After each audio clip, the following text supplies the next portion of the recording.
Hobo Johnson, The Revenge of Hobo Johnson album review. Let's chat about it.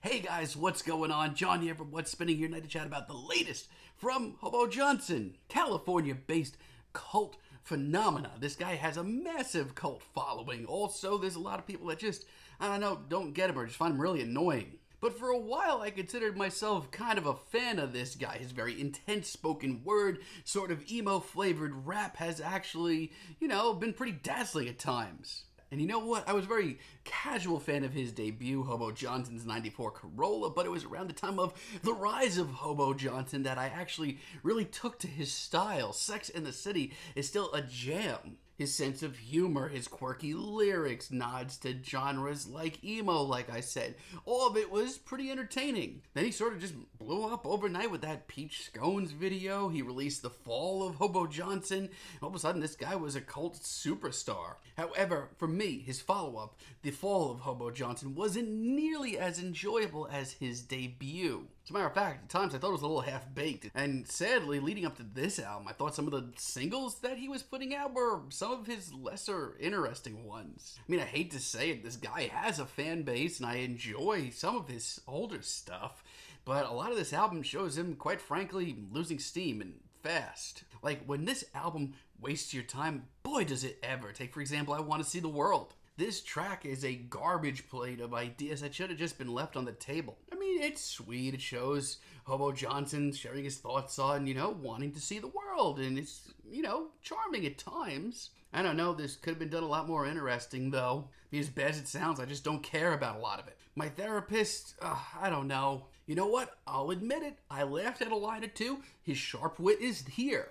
But this is just so lackadaisical, and some of his vocal inflections make me cringe so hard. It's tracks like this that make this album a huge miss in my book.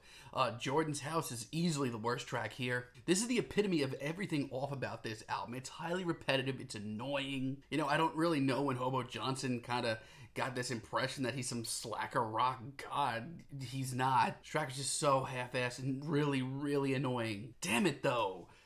There are some tracks on here that do make me remember what I enjoyed about some of the early recordings of Hobo Johnson.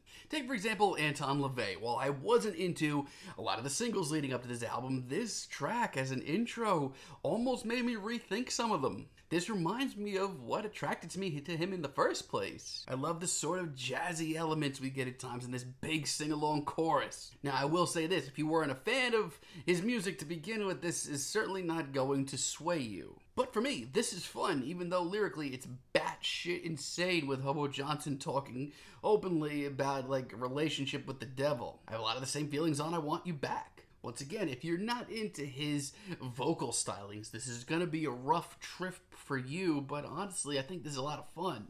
Not only that, it's easily the most passionately performed track here. And I will say this, Hobo Johnson, when I saw him at Bonnaroo a few years ago, was easily one of the best live sets of the weekend. And this track right here brings me back to that call and return chorus. Makes me want to see him live again. This may not be your cup of tea, but for me, a guy who kind of enjoys some of his more throwback stuff, is actually a pretty great modern track of his. And then we get Prequel to Animal Farm, easily the most frustrating track here because, hear me out, I think it's the best track he's written in years. There are moments on this album that I feel like Hobo Johnson is at his lowest. But then we get tracks like this. I love the themes. I love the references. Lyrically, this is great. For every weak moment here, this is such a creative track and I want to hear more of it. But the rest of this album is very middle of the road. I'm not high on this album. I wish I was.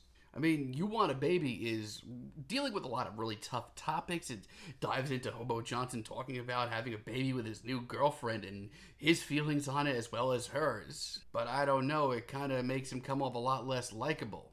You Need Help, on the other hand, one of the best tracks here. This one goes into a lot of very deep topics, deeping into depression as well as medication, seeking help from it as well. And he kind of concludes that, seeking help and getting medicated are both lifelong sentences. Whether you agree with it or not is kind of up to you, but I still think this is one of the best tracks here.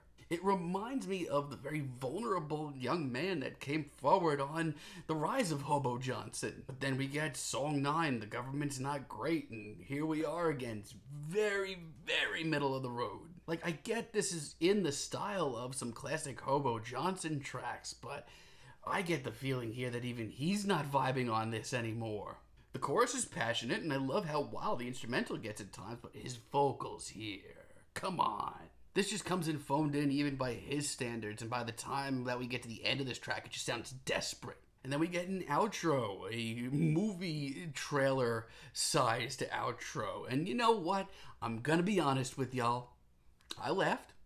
There's some funny freaking lines on here. But after everything that we didn't get on this album, I can't see myself coming back to this anytime soon. You know, in the early days, I have enjoyed some of Hobo Johnson's work, truly. But by the end of this album and the ride that we take on this album, I just feel like Hobo Johnson needs a real shift up because I don't even think he's buying this anymore. A few of these tracks here are very creative and remind me of just what I loved about a lot of his music in the early days, but this is phoning it in, man. I'm feeling like the lightest 6 imaginable. Let me know what you guys think down below. If you like the video, be sure to give us a like, give us a subscribe, and let me know down below what you would like for me to chat about in the future.